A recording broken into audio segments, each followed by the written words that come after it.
revisiting my dreams with the king.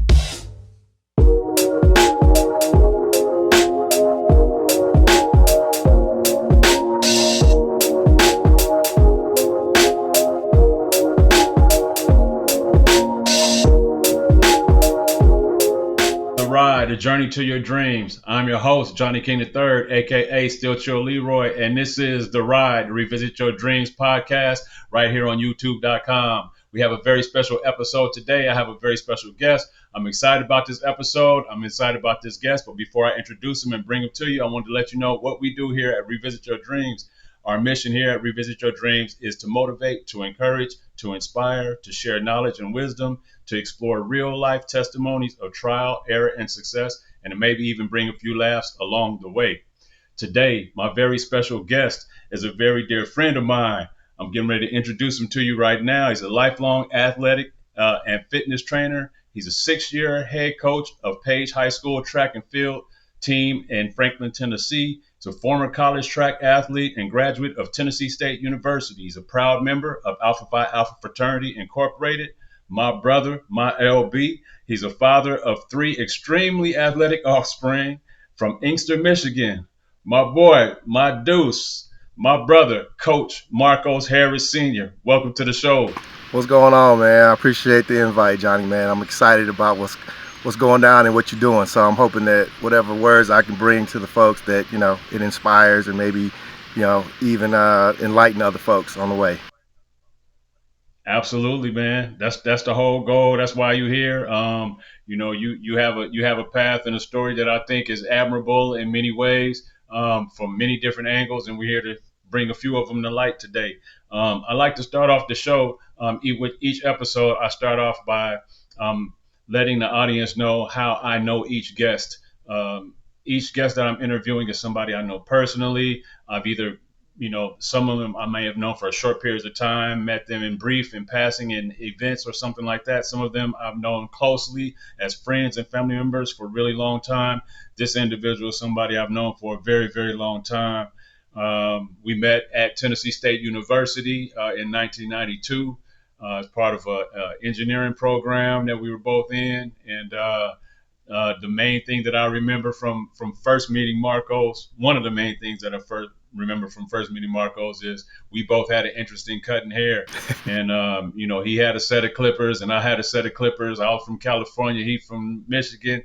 And he found out I cut, I found out he cut, and I was just cutting all one length, lining up like just a little tight, and he was blending and fading. I'm like, bruh, how you do that? Show me how to do that. So I get this man credit for me teaching me how to fade. So all of you guys who ever got a haircut from me and that blend was tight, get this man credit for them fades. That's not the only way I know him. Marcos, what you got to add to that though? Nah, absolutely. Coming in at TSU and happen to, participate in that ECI program that bridged us from the summer into our freshman year. One of the other things that I'll shout out is that, outside of the cutting hair, Johnny was a track athlete too.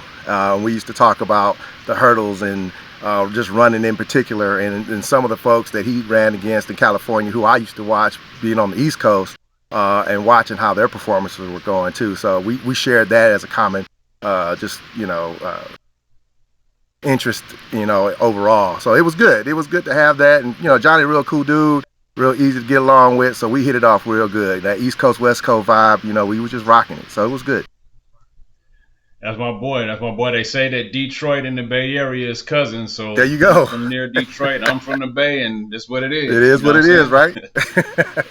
It is what it is. All right, man, we're going to go ahead and get started. Before we get started, I want to remind you, please subscribe to this channel.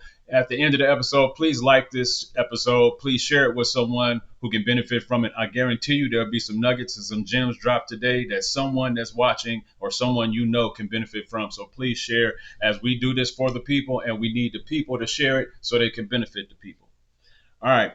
So, Marcos, life for myself as a young kid growing up in Vallejo, kind of like you, in a small town, Inkster, Michigan is a small town you grew up in. What are some of the joys of your childhood growing up in Inkster, Michigan, and what was like daily survival coming up in that city? Yeah, man.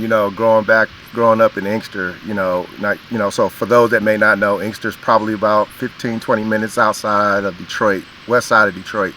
Um, and we shared some of the commonalities that you would see within the inner city of Detroit, right? So I grew up in the 80s, graduating in 92 from high school, out of Inkster High School. Shout out to my folks, my fellow Vikings out there if you ever see this. And I think the biggest part about being in Inkster, it was just more or less the community in itself, right? Like, I grew up in the day where your neighbors knew who you were, right? And you go 2 blocks over and they know who you were, right? And things go down before you get to the crib, mom and daddy already knew, right? So it was kind of that environment. I think a lot of the friends that I had growing up, it was more family than anything else. My buddy Richard, we grew up together. His mom is Filipino as well, as my mom is, and we shared some of from a culture perspective. We shared a lot of that.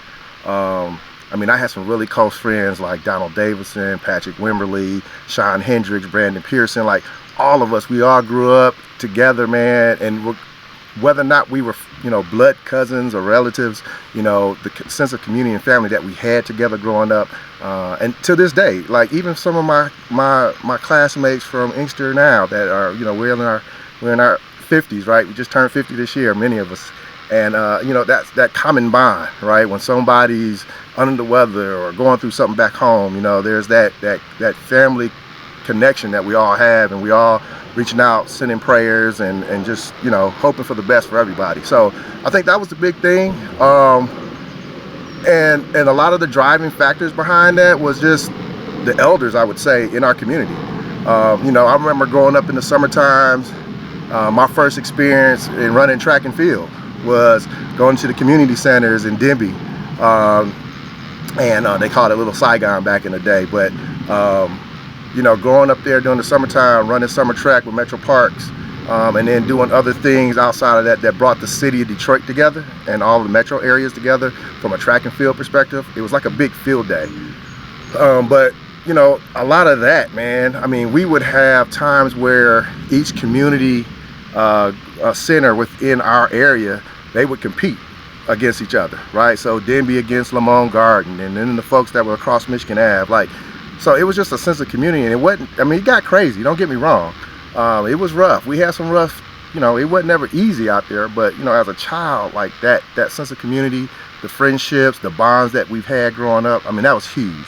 And I think that built what I see in myself a lot of times, is how I bring people into my circle, and those that are thriving in my circle, we're here to uplift each other, right? And kind of promote each other as we move forward. And I think even now, like my buddy Craig Lewis, he lives here now in Nashville, not too far from here, and his son plays ball, and I go and encourage him, and he's done some things for my kids, and so the tradition continues to move forward.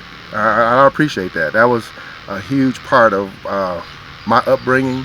I think the foundation that I have as far as welcoming people from different areas and cultures into my life, it played a big role in that. And again, it's a blue collar town. Everybody, for the majority of that lived in that space in Inkster, they either worked for the big three. They were a factory worker. They were on the line. So they were grinding, blue collar, every day, right? And so I think a lot of that too inside of me, that grind every day, no matter how hard life is hitting you, you get up the next morning and you punch it back in the mouth, and you just keep moving. So I think that brought a lot to me. I go home now every now and then to visit, and as a reminder of like where I've been, where I am now, and how all of those things coming out of Inkster contributed to where I am today. And I'm thankful for that. Yeah, man. Yeah, definitely a strong backdrop, story to your upbringing. And we have a similar upbringing. Small towns usually produce those type of results. Hardworking towns, blue collar towns. I come from a blue collar kind of military town, so we have the same kind of investment in effort and hard work and togetherness, and just grinding it out. You know what I mean? For sure, for sure. Shout out to Richard and Sean Hendricks, by the way. Man. Yeah, no doubt. Hey, all right. switching the gears a little bit, your father, rest his soul, was a full-blooded African-American man who married your mother, Miss Concepcion, a full-blooded Filipino woman. Talk about growing up with two ethnically diverse parents and how life played out for you every day when faced with other people's focus on your ethnicity. Yeah, man, that's a good question.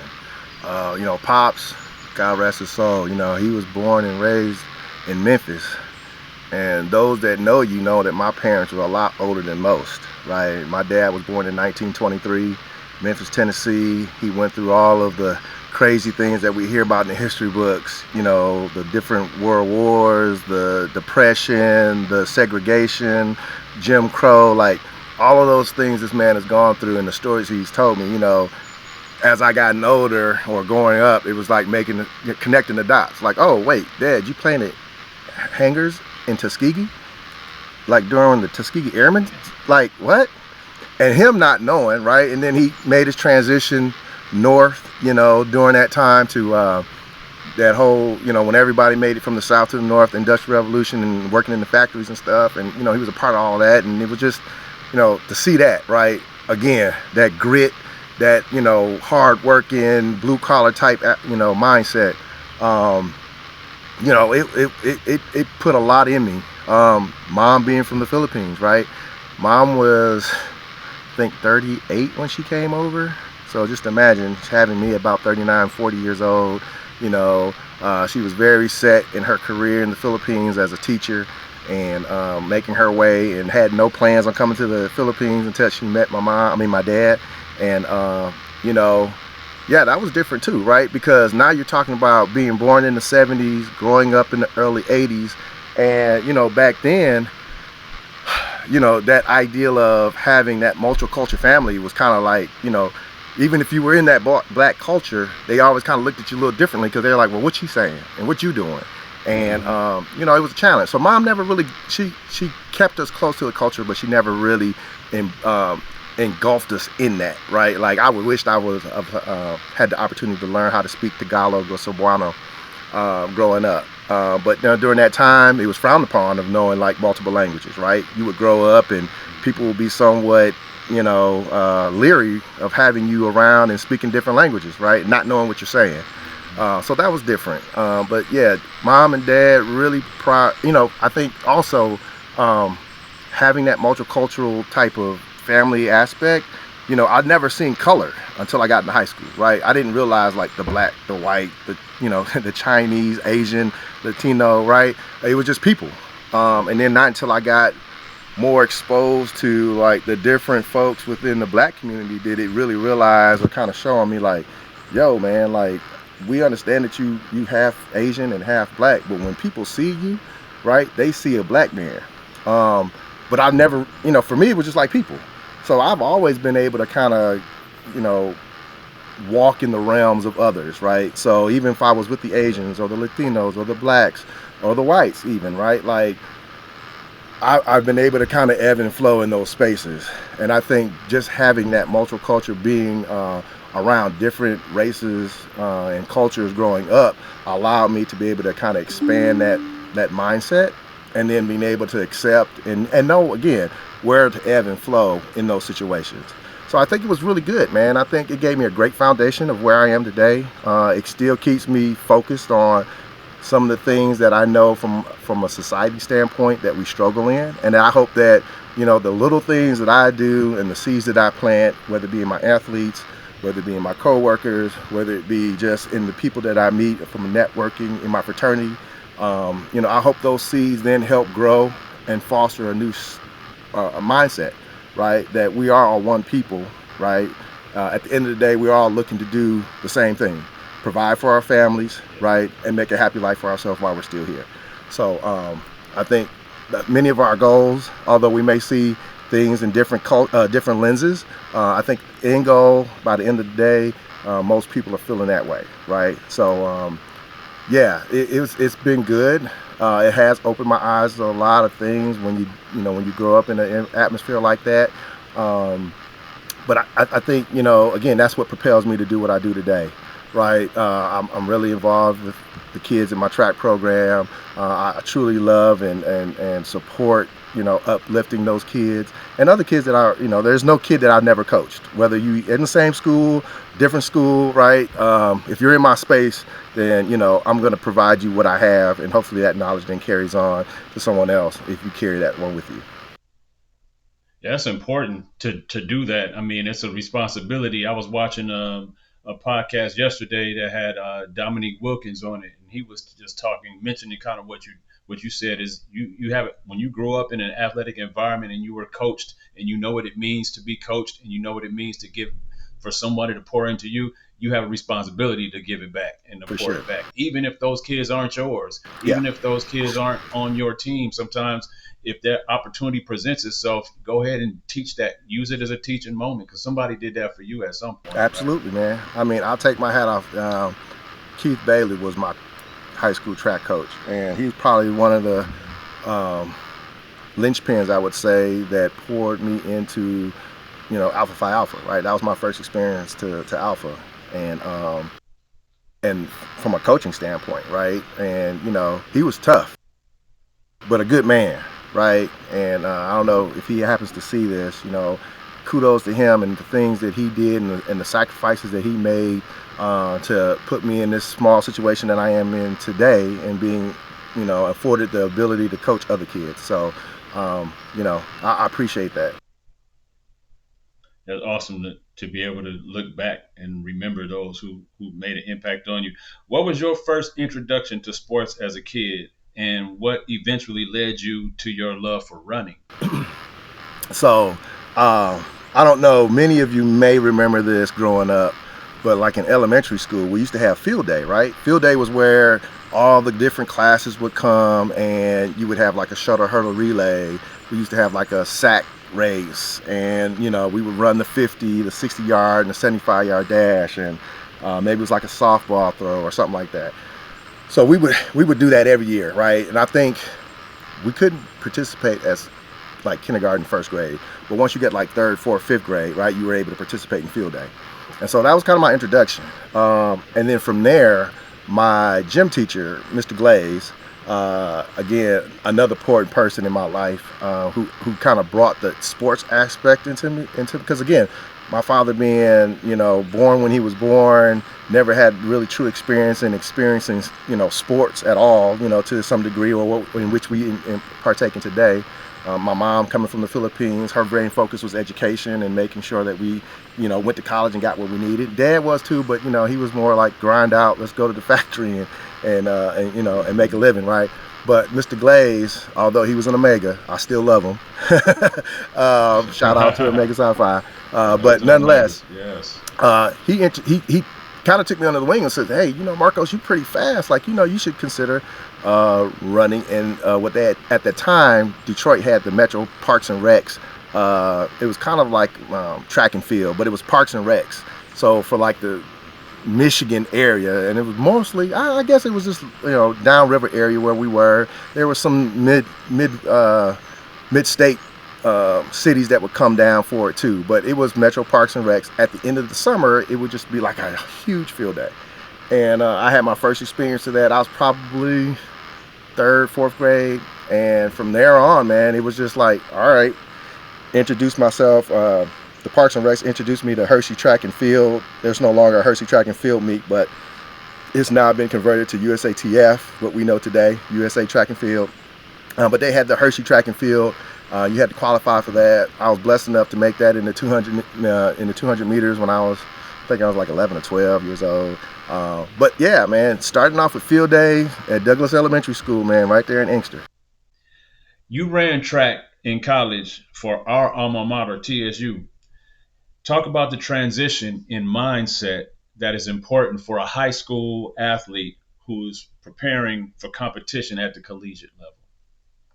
Yeah, I think, it's a little different, I think, these days now because of how much athletes, or I should say high school and even middle school athletes, are now being focused on a sport.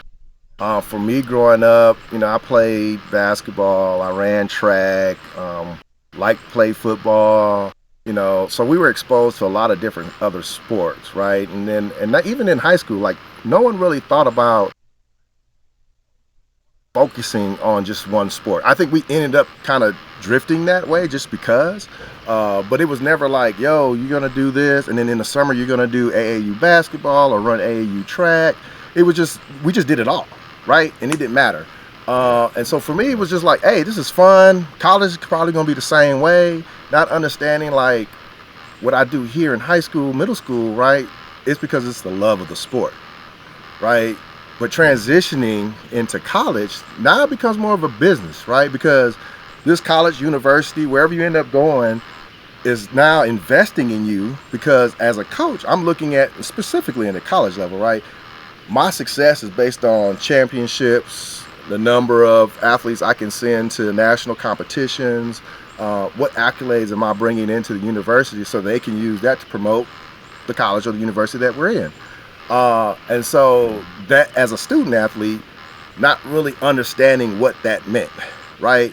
And then coming into college and thinking like, oh, okay, this is gonna be like high school, right? I'll just take some classes and I'll just go to practice. And you know, when you get to that level, man, like everybody that's there, they were once, you know, Mr. Basketball or all-state track or top 100 in whatever it was that they did. And that was a shift, and you have to be able to make that move. Some athletes, it's hard because if you're used to being that local star, your head gets stuck in that, right? And you get to the next level thinking like, shoot, man, I won state, I did this. And again, you start from ground zero. And the work ethic, if you don't have it at that point in time, it's hard, really hard to gauge, because as a, specifically from a college perspective, your expectation and the discipline that you need in order to participate in those sports, you either have it or you don't. And it's not just the athletic side of it. It's the academic side that you have to consider as well. Because if you don't say sound academically, then athletically, you won't be eligible to participate in any sport, right? And so you take it for granted now, but it's definitely a driving factor when going into college of, one, being disciplined with the sport, being disciplined with the academic side of it, because that one drives what you want to do. Well, the reason why you're really there, right? To run, right? But ultimately, we're there to get our degree. Right. But that avenue of getting you there is where, you get caught up in. So I think, I would tell student athletes, now is the time. Yes, have fun, enjoy the moments, embrace all the things, and all the accolades that you get to participate in as you're, matriculating through your high school career. But understand that there's a new phase, a new chapter, that once you move into that college realm, it becomes a business, right? And you've got to understand that, yes, a coach recruited you in, their expectation is for you to perform, right? Yes, they will definitely have those encouraging words. They want to keep you motivated. They want to keep you embraced into the program. But, at the end of the day, performance is what's counting, right? Not only on the track, on the field, or on the court, but also in the classroom. And so you got to know that one drives the other. And it's the academics first, athletics second. But the tie that brings that together is that scholarship that coach has brought you in under, right, to allow you to do both. So I think you really got to gear up. You got to really know that it is what you want to do, because it's sacrifices. You'll see a lot of times, especially athletes that I've had gone on to college and tried to run or participate in a sport their first year. It's a big adjustment. I got to get up early in the morning and work out, but I got class at 8. Like, there's no excuses, right? Yes, you got to go work out, and yes, you better be in class at 8. And that's a hard thing to do. Time management is important, and discipline. And I think if you can start doing that now and getting used to that, it makes the transition easier. And knowing that more times than not, bottom line, coaches do care, but you have to care for yourself first. And you've got to show that you care. And you've got to make sure that they understand that you are just as important as any other athlete that steps on that field, that track, that court, by doing what you need to do. And that means academically, staying sound, and then 2, athletically being disciplined and doing what you have to do to stay in the game, being able to perform at the highest level when called upon. Yeah, they coaches have to feel like you're just as invested in your future as they're invested in That's your correct. future. Otherwise, they got other kids in the program that they can give their time to. You Absolutely. know, other Absolutely. kids on the campus that want to be part of the program, they can invest their time to. And I appreciate you saying that. If you're a high school athlete right now, you know, definitely you should take heed. Like the mindset part is a big thing. I appreciate you sharing that. Preparation, you know, it starts in 10th grade, 11th grade.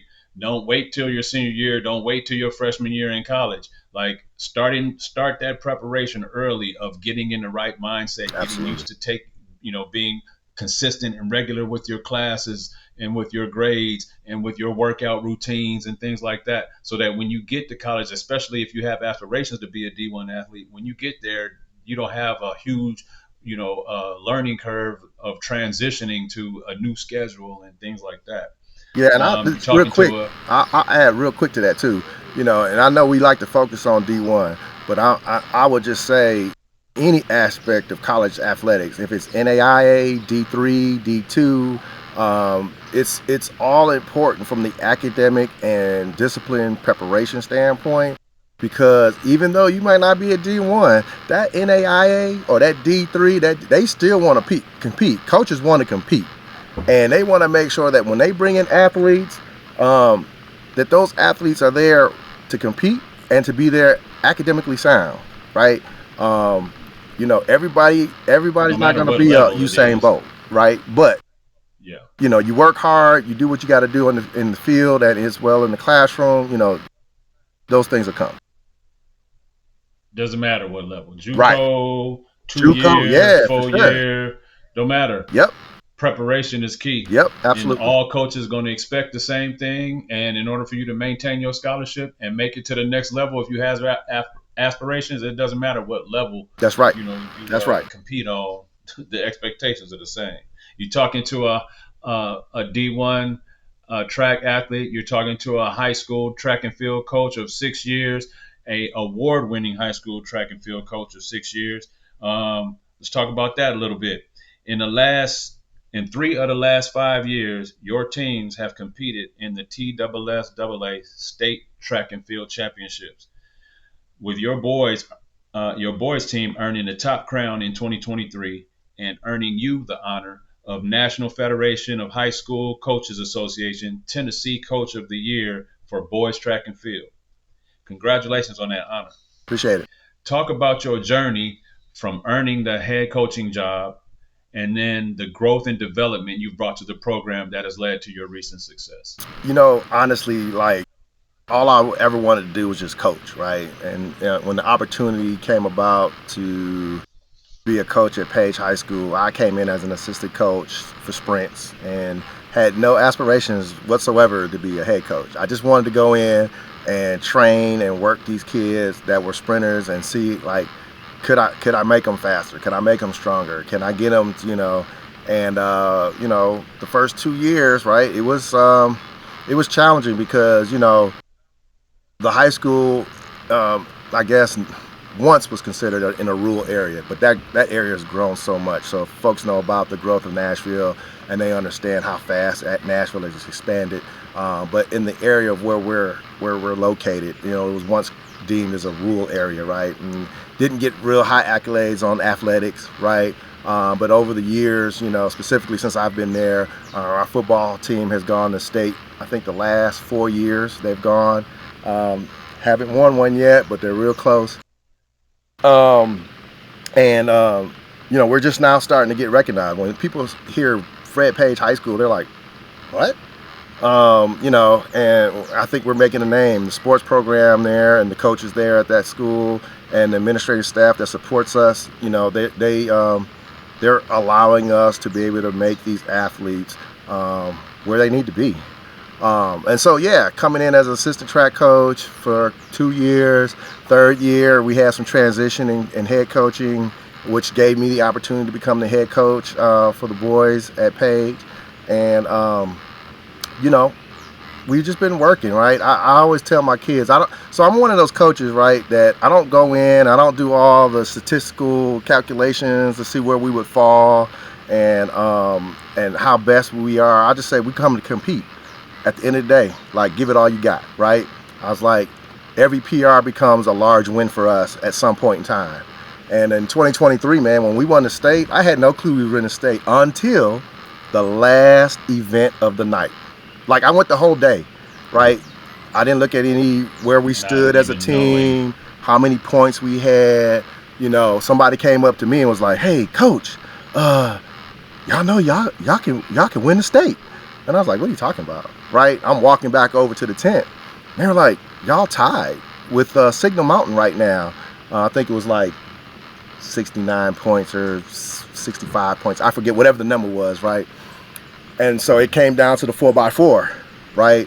And, you know, all I can say is those kids that year, and a lot of them, they were young. Like, I had some freshmen, 2 freshmen, matter of fact, on my 4x4 team, and then 2 seniors, which were dogs. I'm telling you, like, when I speak of like grit, and this is the thing that I try to carry on my program, is with that grit that you need. Like, there's gonna be days when you're not gonna run your best, right? But you still got to give it all you have.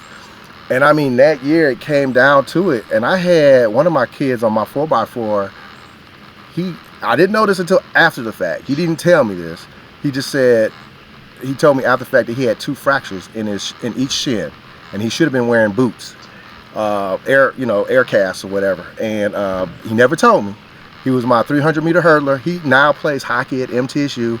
Love this kid to death. But I'm telling you, these boys came to run. And I mean, I came to the tent and I just said, "Hey guys, I just found out that we have an opportunity to win state, and all we have to do is beat this team called Signal Mountain." I said, "If we beat them in the 4x4, we win state." I said, "Don't matter what place we get in the 4x4, but if we win the 4x4, that's even better. But nonetheless, let's go out and at least beat this team." And, you know, they all kind of looked at me and said, "Done."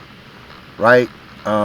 I get a little emotional because, you know, that year, again, I had no clue about winning state. My goal was to make sure that my athletes PR'd and ran the best they could. And if they did that, those wins would come. And I guess that was the moment, right? And so, you know, I had all state in the shot put.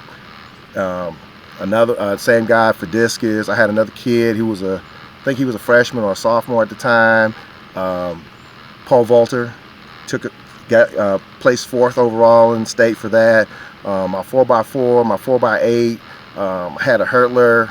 You know, I really didn't have any strong sprinters like the 1s and the 2s really. But my 2, I had a guy who was a 2-4 guy, and I mean, a lot of heart, a lot of grit. Will Scott, man, he was my leader that year.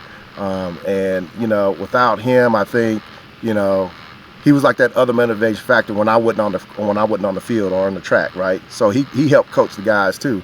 And like I said, man, it was an amazing journey that took me and brought me to where I am. I don't get caught up in the accolades. Like, it was great to win state. It was great to have Coach of the Year.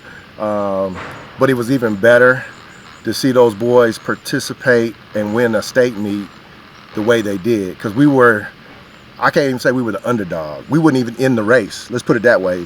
No one would have thought that Page High School was going to win a state track meet.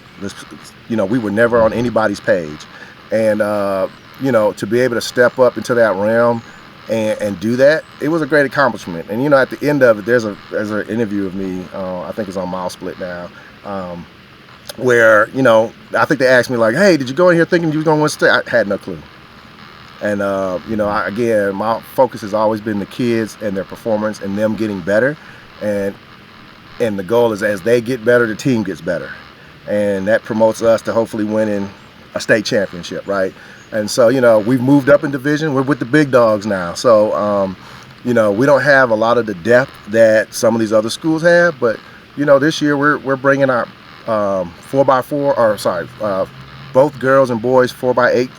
I have a 800-meter guy, Aiden Hack. He's a 155 right now in the 800 meters. Our mixed 4x4, they're introducing the co-ed 4x4 this year into the state meet. It's an exhibition, but you know, we're going in as one of the tops in that. I've got a sophomore girl in the 2 mile, pretty strong. You know, we've got some real strong runners at Page, and I'm ecstatic about the things that we've done, even now, so being in the larger conference, in the larger division. So we shook the tree a little bit, and there's folks that are recognizing that we got some talented athletes in our space, and you know, I hope that we can continue to grow that as we move forward. I tell you, the parents have been just amazing in supporting what we do. We were able to take our 4x4, our 4x8 boys and girls, 4x4, 4x8 to pin relays this year, and oh wow.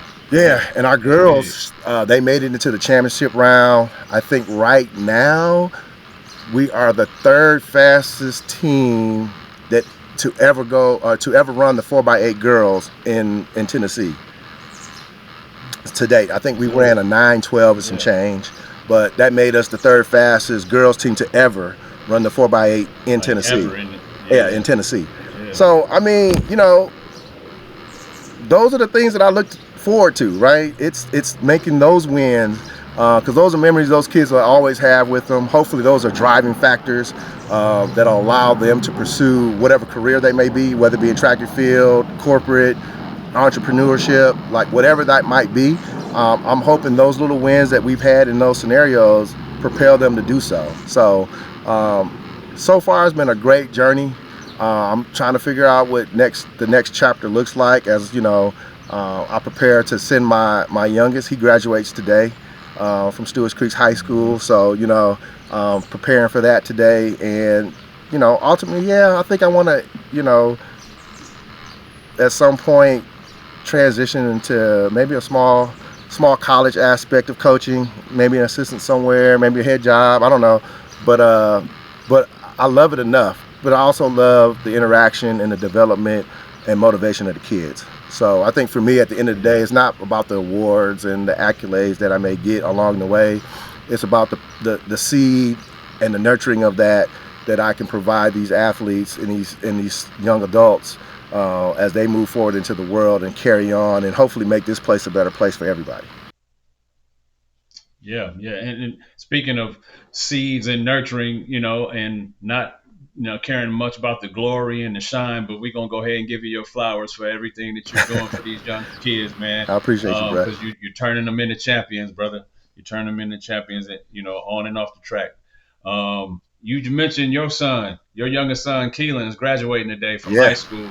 Yeah. Congratulations on that. You know, you got your third one down. Yes, sir. He just finished his senior year. But he also earned a D1 football scholarship to play linebacker at Tennessee Tech. Your second child, Caleb, is an amazing basketball talent, having played for both the national team in the Philippines as well as representing the division of the USA national team recently.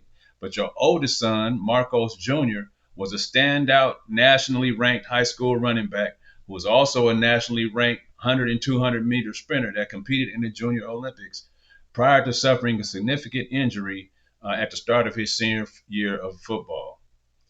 As a parent, talk about what it means to sacrifice your personal interests at times to provide a sufficient pathway for your children to reach their athletic potential and ultimately accomplish their individual goals and dreams. Yeah, man. You know, I'll tell anybody, you know, being a parent, it ain't an easy job. You know, it's hard. It's real hard. And they don't give you, you know, a playbook on how to do that, right? You just kind of go with it. You know, I think it's a job as a parent. We make sacrifices. It's our job to do that. It's our job once you become a parent. You know, you have to put those aspirations, those personal aspirations and goals to the side. I'm not saying that they have to retire them. I just, you know, you have to put them on the sidelines for a minute and provide these individuals, these kids of yours, an opportunity to shine and to develop and to reach their potential, right? Whatever that potential may be. And those are the sacrifices that we make as parents. And I think that's one of the things from my perspective is that, Could I moved up in corporate America? Could I've had these, large, lavish jobs and whatnot? I could have. I've been blessed to have been mentored and talked to by other CEOs who have sat in spaces like that. And the number one thing that they talk about was like not having that opportunity to be with their family, their kids as they were growing up, and seeing those things, those accomplishments that they made, because they were always traveling for work, trying to make sure that they had what they needed, financially. Not to say that we're struggling financially or anything like that, but at the same time, I like to be at the football games and the track meets and the soccer games when they were playing soccer, and baseball games when they were playing baseball, and making sacrifices to allow them to do those things, right? I mean, when my middle son Caleb, when he was playing basketball, it was never a time when I wouldn't jump in the car and we drive into Atlanta, DC, Houston, wherever we needed to go, right? Wherever he needed to be.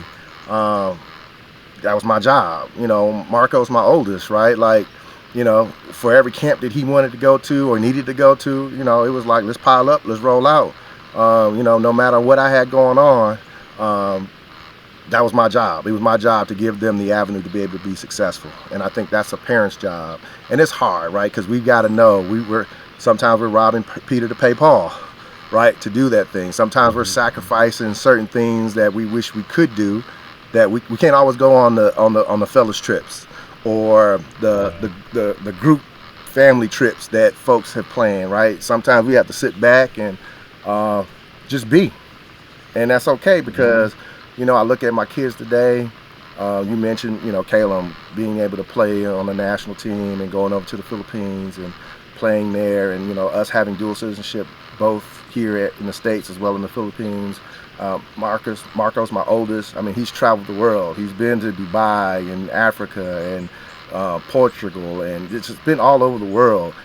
He's done amazing things with his nonprofit organizations, with School of Hustle, Black Kids That Travel. He's done a whole lot from that aspect of it. I mean, he's getting ready to head to Morocco here next month and do some more amazing things. So, and then Keelan, right? Graduating this year, going to play Tennessee Tech. He's having the opportunity to play at the next level. Hell of an athlete. All three of my kids were. I never really tried to focus on one thing, although I wish they all would have ran track.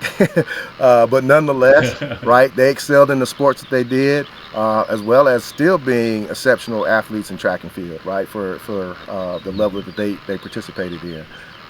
So I think, ultimately our goal is to provide and give, guide rails and pathways for our children, right? And a lot of times, we can be selfish and say, well, I don't want to do that because it costs too much money, or I get it, right? It's hard these days, right?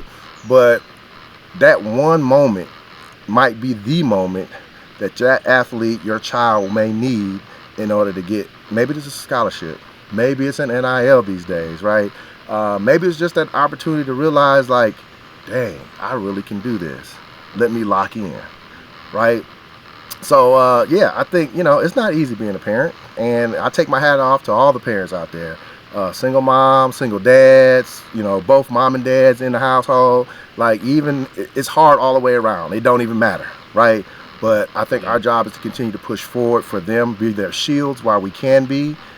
And then as they grow older, provide them some length of knowledge and guidance, right? Because at the end of the day, they start making their own decisions, what's right and wrong for them.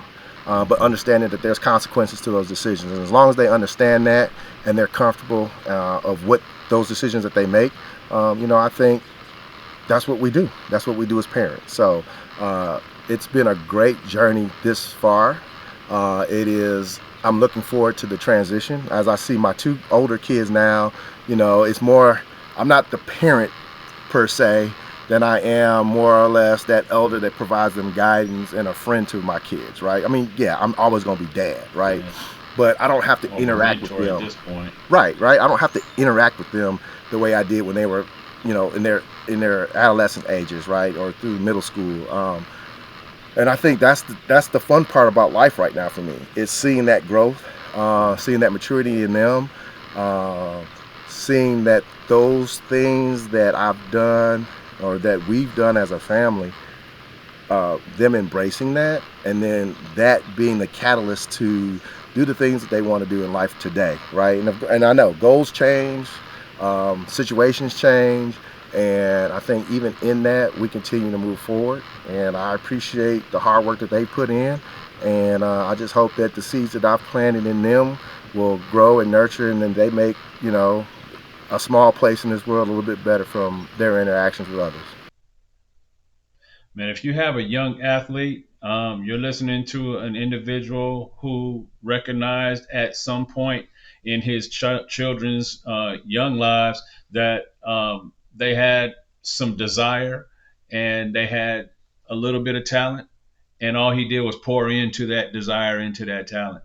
And it's resulted in some significant attributions on their behalf, some significant accomplishments, and even beyond the athletic, playing field or playing court, beyond the track. Like you mentioned, your oldest son, Marcos, I mean, his experiences and their experiences in being diligent in their athletic pursuits has prepared Marcos to do major things, fearlessly, and travel despite, difficult circumstances. Like he just is able to adapt really easy because of all of his. I think part of it is his upbringing. The other part of it is his background, but a significant part of it is his endurance, going through all of these different phases and stages of trying to reach the next level and be committed and dedicated to it despite injury and all the other things that come along with it, man. For sure. There's some whole other thing we could talk about it, when he was at VA before he went to Detroit for senior year. We say that for a whole nother episode. We say that for a whole nother episode. Understanding the changing landscape in social media and how the youth of today connect and relate to the world through what they see and hear through their devices. How have you as a coach been able to adapt your style and your coaching style to reach today's young athletes? So back in the day growing up, right, coach told you what to do, you just did it. You didn't ask any questions, right? You did it. I think with social media, internet, the athletes that we have today they're smarter in a sense, because the information is there. Now they may not understand the methodology or the science behind why things are done the way they do, but they'll analyze a Johan Blank, a Usain Bolt, a Christian Coleman, and they just want to duplicate what they do, not understanding the methodology behind how they get there. So I think for me, especially for my athletes who are like more the elite side of it, they want to have an understanding of, what is going on with this workout? And how can I do this better, right? So I think I've had to come in more as a teacher, and that's kind of my approach to coaching. I want to teach my athletes about track and field, not just, hey, run this, do this workout, right? This is the reason why we want to do this. We want to look at, stimulating your anaerobic system or the aerobic system. Looking at those factors and educating me on what that means. And so I think, with social media being part of that and understanding like, hey, so-and-so just ran this and so-and-so ran this at Penn, and how can I do that, coach?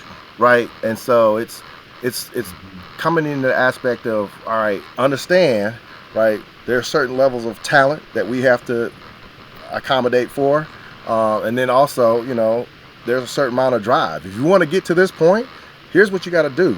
Now, this is not an easy pathway, and you got to understand that that's not easy.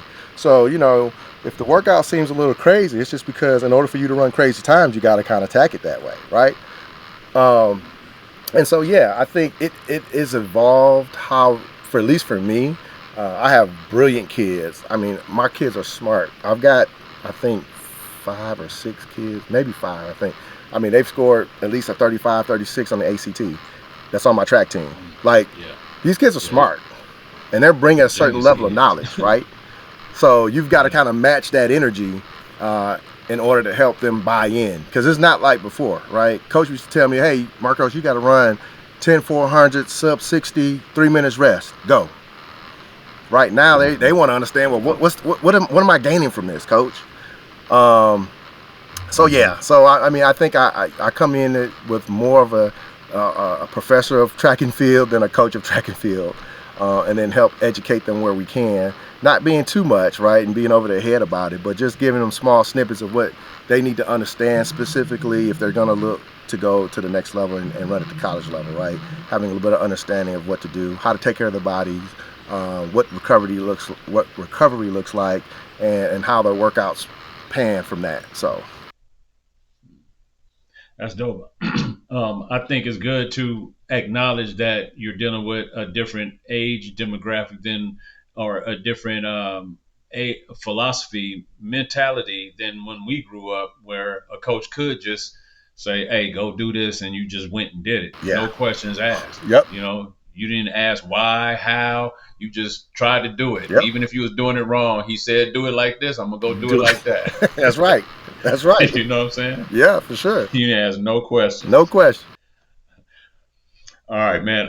But that's good. I think it's cool that you are adapting and learning, because that's a question I had. Like growing up, I know it's got to be challenging to some coaches because of the access that these youth have to technology and to information. You know, you could tell them something as a coach, and they can go put it in Chat GPT and just Yeah, fact check you. for You know what sure. I'm saying? Yeah, man, You it's know, crazy. so I mean, it keeps you on your toes as a coach, uh, though, right? Because you don't get caught in that, well, I've always done it this way, why should I change it, right? mhm. So as you learn more about things, and science has gotten better with athletes and performance and development, you start to bring some of that stuff on, which, betters yourself as a coach. And then, two, it gives you an opportunity to be able to assess your athletes better and knowing, like, oh, okay, I probably need to work this one a little bit different than I work this one. And I know it's hard, especially at the high school level, because it's just a horde of folks, right? And you're just trying to manage that. But I think if you know how to operate it and maneuver it correctly, you can get those athletes where that are going to perform at a higher level than the others and still be able to manage the rest of the team, right? And allow them to Yeah. get better as they go along as well. Yeah, definitely. I definitely take some time, and it takes some, attention and focus on the makeup of your team, Yeah. what each individual needs, what your team needs, how much time you have. You know, your coaches. You got a lot to consider as a head coach as to how to develop each individual track athlete. Because I don't know if most people realize coaching a track program is like coaching a football team in terms of the amount of people, Yeah. Yeah. but it's probably even more challenging because there's so many different types of events that you have to coach, Yeah. or you have to be responsible for making sure that those athletes are well coached. So, Right. man, I, I admire you, and I don't envy you because that's a lot of work, brother. Yeah. That's a lot of work. What would you tell a parent who believes they may have a young phenom athlete in their household? Conversely, what would you tell a parent who is obviously pushing their kid as an athlete, whereas the child does not show the same level of interest as the parent projects? You know, that's So you got a parent who believes that they have a young phenom, and then you have another parent who's just pushing their kid and driving their kid regardless of what the kid wants. What I would you think say to those parents? at the end of the day, man, we as parents, and I've got my parent hat on right now. We as parents have to understand that let kids be kids, allow them to grow. Our job is to nurture that, and provide them the avenue and to grow in that space. I've seen a lot of times, specifically dads on the football field, seeing their kids and trying to relive their life or their aspirations through their kids. And I know it's hard, right? Because we want you want to see that kid just go get it like you would have gotten it if you were back in that situation. But I think fundamentally we want the kids to have fun. We want these memories and these events to be a builder to their character, right? Because I think sports in general teaches you how to handle failure and to get back up and to continue to move forward to be successful. You're not going to win every race. You're not going to win every game, right? You're not going to win every down. You're on a one-on-one situation, you're not going to always win it, right? But you got to learn from that. And I think the first thing is understanding that as a parent. And then, for those parents who think they have a phenom, I mean, allow that child to grow in that space. Sure, make them accountable for what they want to do, right? If basketball or track or football is the thing that they want to do, hold them accountable for it. All right, hey, I'm gonna sign you up for football. You don't get to lay off for practice. Oh, I don't feel like going to practice today. I'm tired. Look, you don't know. We signed up for this, right? This is what we got to do. Here's the sacrifices it make if this is what you want to do. Now, once it's said and done, and you don't want to do this again next year, okay, no problem, right? But understand that that's our I think that's our job. We're not gonna quit. Yeah, we don't quit, right? We don't quit nothing that we started. Let's finish it, and if we decide that this is something we don't want to do afterwards, fine. Because you're gonna have some kids who ultimately just love to compete. They may not care so much about the sport, because I tell you, track and field is hard. Because there's nothing you can do. There's no let me sit back on this play. Let me, the ball's on the other side of the court. I ain't got to do nothing, right? When that gun go off, it's just you and the gun and the timing system, right? So I think as a parent, we need to look at our athletes, consider the drive that they have, make allowances and make them accountable for the actions and the decisions that they make towards those sports. For our other parents who are driving because they feel like either the kid has the talent or the potential, or they just want it because that was something they didn't have growing up. Listen to the kids, because I'm telling you, believe it or not, their actions will show you more than they will tell you. And it's hard. It's hard sometimes. Have I seen kids who have potential to be great, but they just choose like, that ain't what I want to do, right? I don't like the pressure that it brings, right? I enjoy playing. That's fun to me. But the pressure to have to win or to be successful in that space, I don't like that part of it. And you've got to understand your kids and understand that that's something that they probably don't want. And it's okay. But it's what lessons that you can provide them in those situations as they're growing up, as they're having fun and learning how to handle the highs and the lows, the wins and the losses, to make them a little bit stronger as a person moving through life, right? Because when life punches you in the mouth, right, you've got to be able to kind of take that hit, get back up, and continue moving, right? And then as you become a parent, even more so, because not only are you getting hit in the mouth from just what you're doing as a parent to sustain a household, but also as a parent to protect and raise your kids, right? So yeah, I think you just have to listen.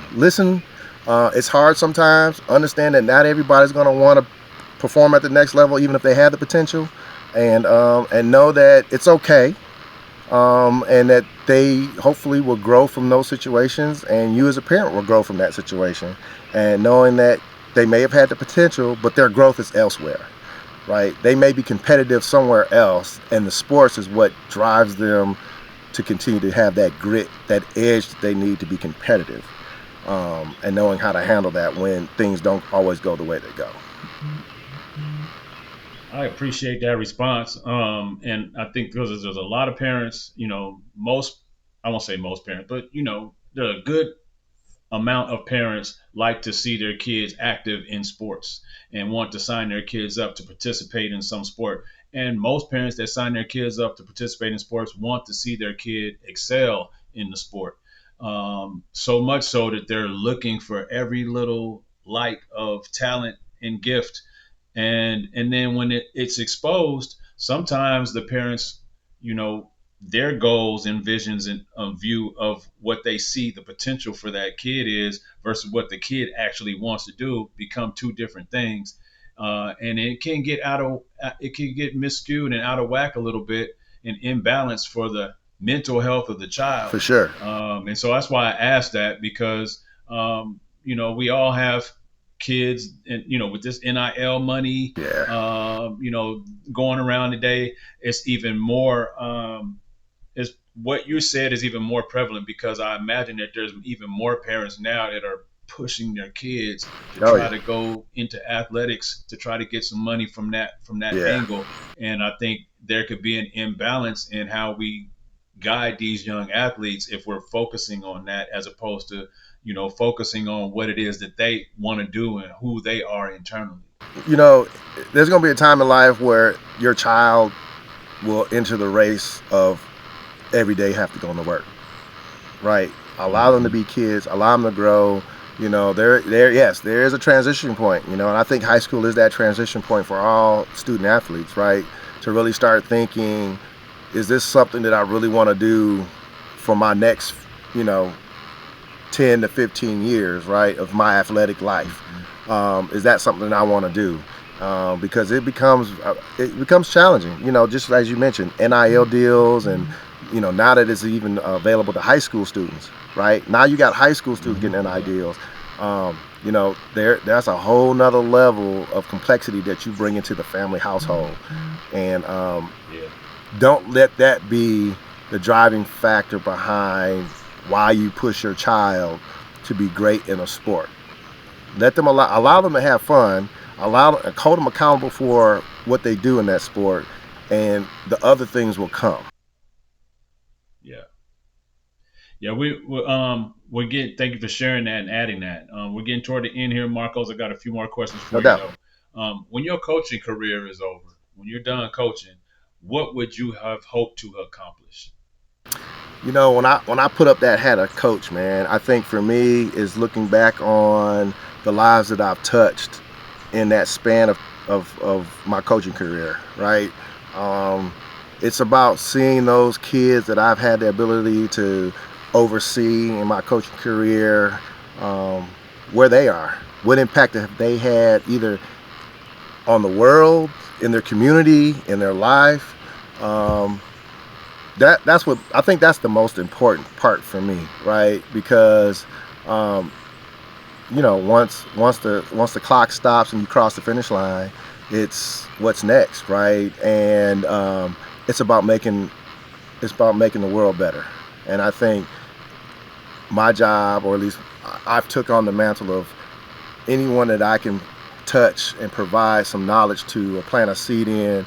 I'm going to spread that in hopes that they can then make the world a little bit better for not only for me, not only for my kids, my grandkids, or all those legacies that follow, but those others in the world that are sitting in the same space as we are, growing up and having those dreams and aspirations, but never having a fair opportunity to get it, right? So that's my goal at the end of the day when I put that coaching hat up, is hoping that I've impacted enough lives to make someone else's life a little bit better, to help them, provide them a safe space so that those others can grow under that tutelage, and see my legacy go from that.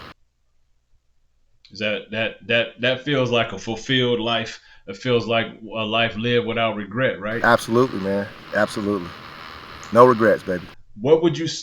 No regrets. No regrets. A big part of this show, a big part of why I'm doing this is revisit your dreams, is because I myself don't want to leave this earth with regrets. I have a lot of goals and visions and things that I want to do. I may not ever accomplish all of them, Correct. but I don't want to leave this earth without trying to accomplish some of them. Absolutely. And so the whole purpose of this show, Revisit Your Dreams, is to help encourage and inspire and motivate you to also jump in that same boat and say, look, I'm not going to my final destination without reaching the destination I was here on earth to reach first. Absolutely. So, what would you say to an individual who believes that time has passed them by, or they're too old, or they just don't have enough time to pursue their dreams?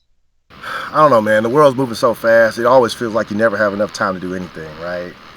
But I say to those that are that still have dreams, assess your dreams, right? Hopefully those goals and dreams have evolved as you evolved as an individual. I mean, I had goals of going to the Olympics. I'm 50 now. There's no way I'm going to the Olympics. But nonetheless, the aspirations is still compete. You might go as a coach. I mean, maybe as a coach. You might go as a coach. My aspirations to still compete, the competitive person in me, right? That athlete in me, you got to find other avenues to fulfill those certain goals. So maybe it wasn't, I ran in the Olympics, right? But hey, I can still run in the Masters division, right? or I can still compete at a different level, right, to fulfill those inner kind of that inner energy that you have inside yourself that's driving you to want to still do those things. But yeah, assess your dreams, assess your goals.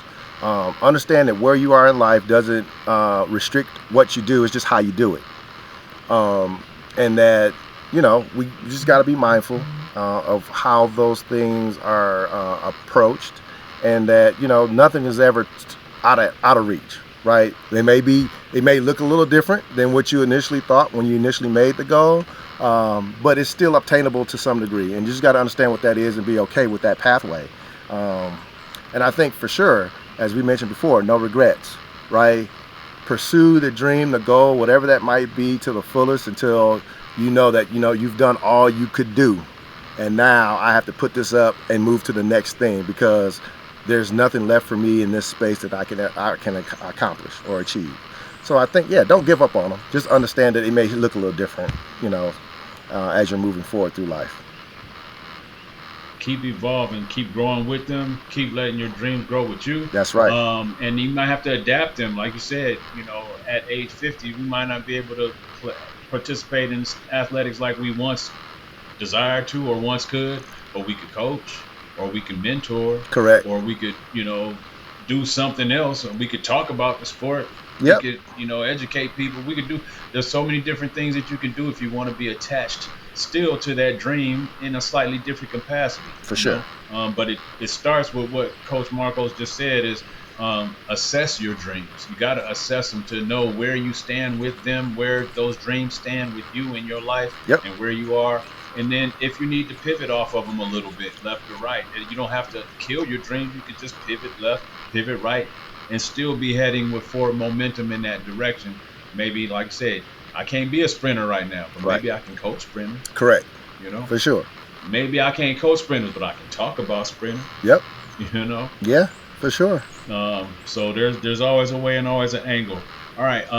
One more thing before we go. Well, a couple more before we go. If you could offer a single phrase, quote, or mantra or scripture to everyone, that if you knew that they would take heed to it, what would it be? So everyone you meet, if you knew they would take heed to this word that you would give them, what would that word be?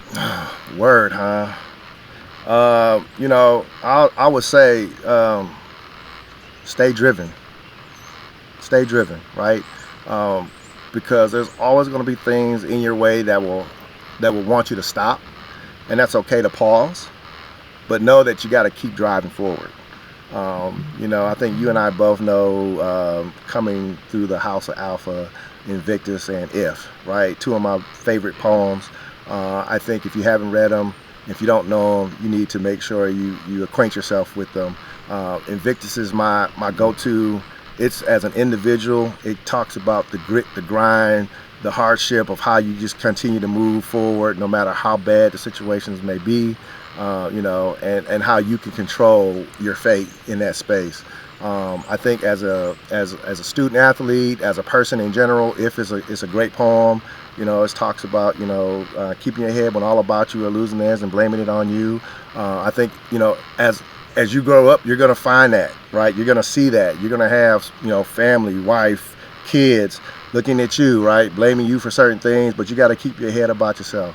Don't look too good, talk too wise, right? Knowing the crowd that you're in and the individuals you're around, that sometimes you don't always have to speak. You can always listen, right? So those are the two things, right? But I think stay driven. That is, no matter what and how old you are, as long as you have that drive to continue to get up every morning, to try to prepare yourself to make something a little bit better, not just for yourself, but the others that you come in contact with in life. So just stay driven. I love that phrase, that quote, those two words, stay driven. The title of this episode is Stride for Stride, running circles around real life. So stay driven is right in line with keeping up stride for stride and running them circles. You got to stay driven, man. Life is going to come at you with so many angles, and it ain't going to never stop, and you got to keep finding ways to maneuver around it and overcome, man. So Marcos, man, you have dropped some gems and some jewels today. I'm sure. Again, I want to remind you, if you're watching this episode, to subscribe to the channel, to like this episode, to share it with someone who you know might benefit from it. If you know a track athlete, if you know a parent of an athlete, if you know a coach, if you know someone who desires to coach, if you know someone who desires to participate in athletics on any level, this is an episode that you want to share, because especially if you're a parent of an athlete, this is an episode that you want to share, because there's some nuggets dropped by this man right here.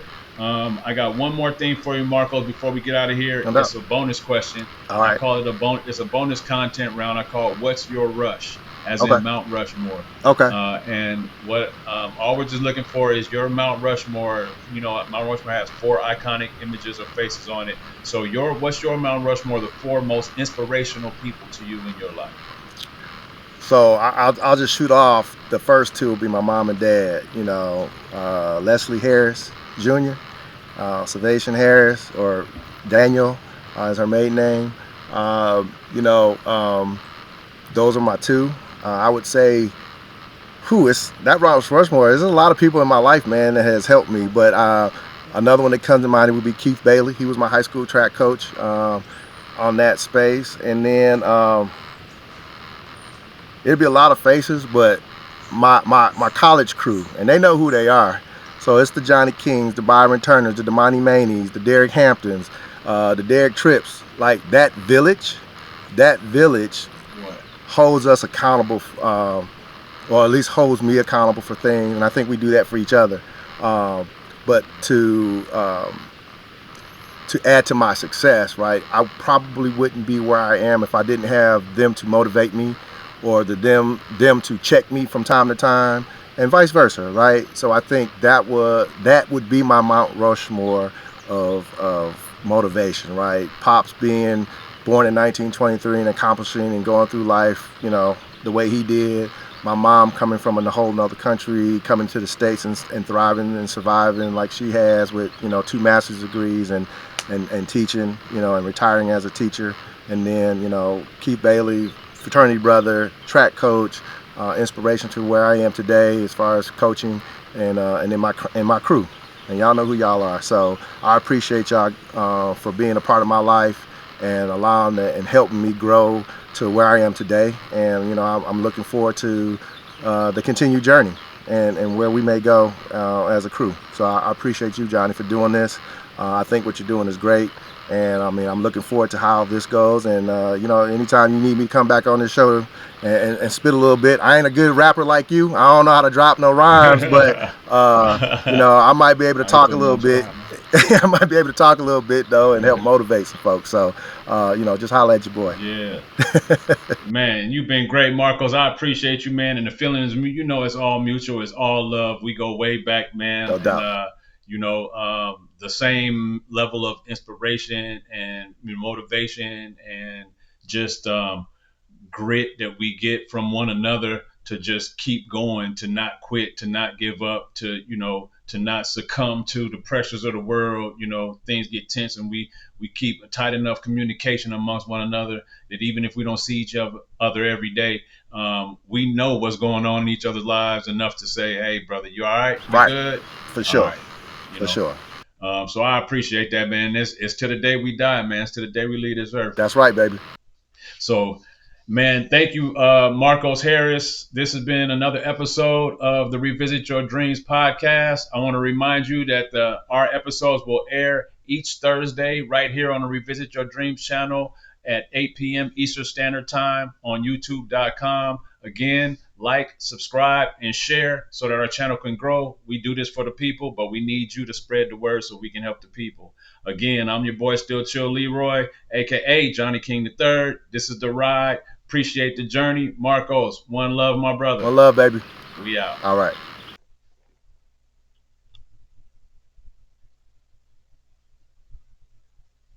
All right, I just stopped it. Revisiting my dreams with the king.